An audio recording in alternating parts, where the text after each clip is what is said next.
food is a great ambassador of a culture, of a nation, of a person, of a family, or whatever. It's a great way of meeting people and being with people. So the fact that people come out to try different things, shows the kind of the range of people, the diversity in cultures we have in Gibraltar. Every so often we get a new addition. So I believe last year there was Filipino food. So there's an introduction of a new community, and then there's the favorite, the old classics. I think the Moroccan Calentita stall is the flagship stall of Calentita. I know that's always very popular. So I think it's nice just to have a multicultural, multi-food celebration. Everyone goes out, enjoys themselves. Very good atmosphere always, I think. Really nice. The main challenge of the Jewish community, like Calentita, was always on a Friday evening. Last year, the organisers made a very special effort to move it to Saturday night, to include the Jewish community, which I thought was a great idea. It's important to make an effort to be represented. So it was great. We made a lot of falafel, a lot of hummus and pita breads. We saw what we could in the limited time that we had, because we sort of turned up a bit late than all the other people. Falafel and hummus is very much at the core of the Middle Eastern palate. We try and do sort of our own sort of take on that.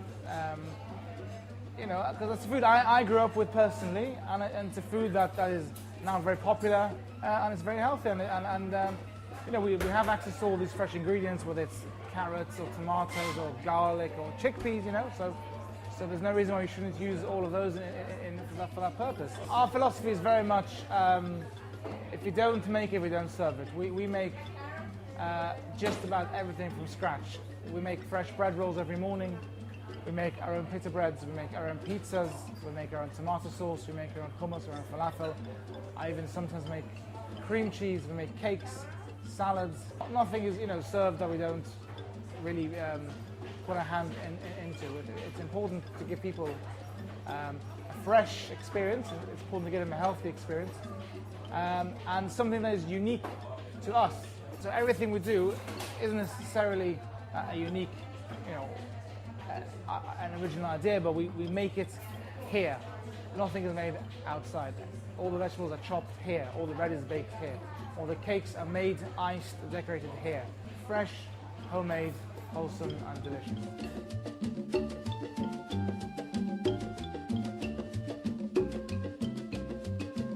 So, we're going to make some hummus today. Some viewers may remember that we take our hummus very seriously at Verdi Verdi. Hummus, a beautiful food that's very good for you, full of chickpeas, garlic, lemon juice. It's a Middle Eastern food, but it's now a universal food. It's very popular all over the world. In America, it's so big that apparently tobacco growers are replacing tobacco crop with chickpeas. The first thing is chickpeas, fresh chickpeas, which we soak overnight and boil so they're nice and soft. Okay, the next key ingredient is garlic. Lots of garlic. Bear in mind, viewers, that you don't need so much garlic for smaller quantities, but normally with hummus, the more garlic, the better. Okay, next most important ingredient, which is a key element in a lot of Middle Eastern cuisine, is lemon juice. Not from the bottle, freshly squeezed, okay? Lemon juice. Then we want some salt.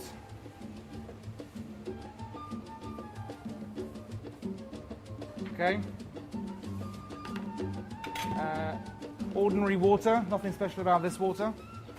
Okay, so if you're at home, if you have water in the sink, you can use the same water. And last but not least, special sesame paste called tahini or tahina, which is also widely used in a lot of Middle Eastern cuisine. Again, we get it in the bucket because we need a lot of it to make hummus. Would you say making hummus is more of a science or more of a feeling thing? Oh, good question. Bit of both, I say, Colin. Bit of both. One has to be at one with the chickpea. But of course, I do measure things now, so we get more or less consistent results every time. There's no point being consistently inconsistent, is there? Many people add other things to the hummus, add spices or olive oil. These things are fine. I tend not to because I believe that this is should be a pure and simple dish. Of course, when serving it, one can always add spices, paprika, pine nuts, meat. You can serve it with fresh vegetables. You can on the side. There's many ways of serving it. We sometimes make a special bean stew called ful, which is like dried broad beans cooked slowly with tomato sauce, bit of cumin, and that's very popular with hummus. So, we need our blender. This is a larger version of a domestic blender. You can either do it in a food processor or you're making a small quantity of stick blender. I have a large one because a large blender that is, of course, to fit in the bucket. Any builders watching this, you can use your cement mixer as well. Every now and again, there are sort of Guinness record attempts to break the largest bowl of hummus, and I think they do call in the cement mixers to do that. Although I'm not quite there yet. Although we have increased our hummus production, and maybe next few years, if you see a cement mixer parked outside, it'll be for that purpose. Okay.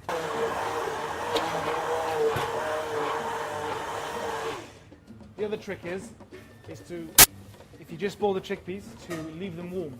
They blend better. And a little bit of water from the boiling as well. We're going to have some fresh water.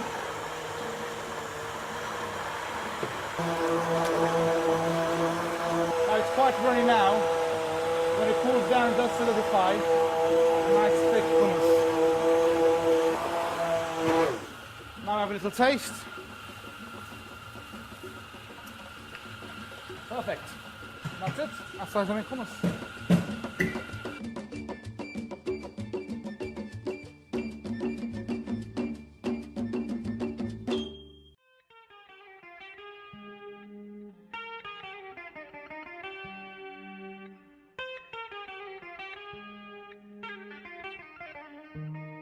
Mission Africa is run by a gentleman called Dilip Taylor.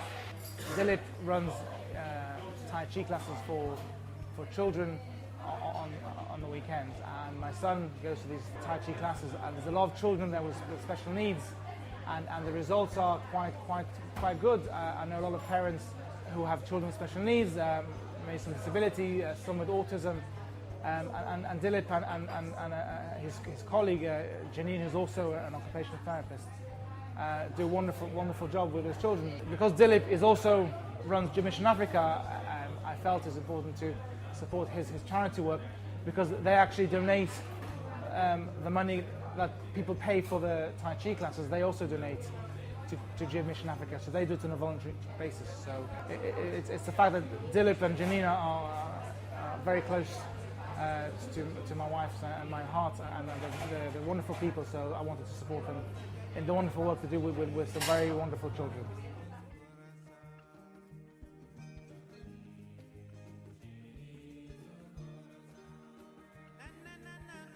My name is Dilip Taylor.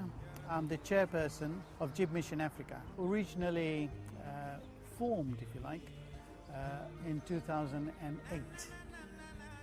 But prior to that, there were individuals helping Father George Grima.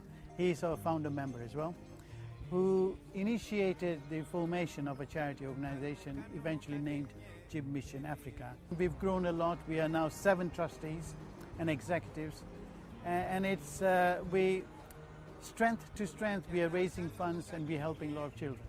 What we have now done is taken a step back into individual projects.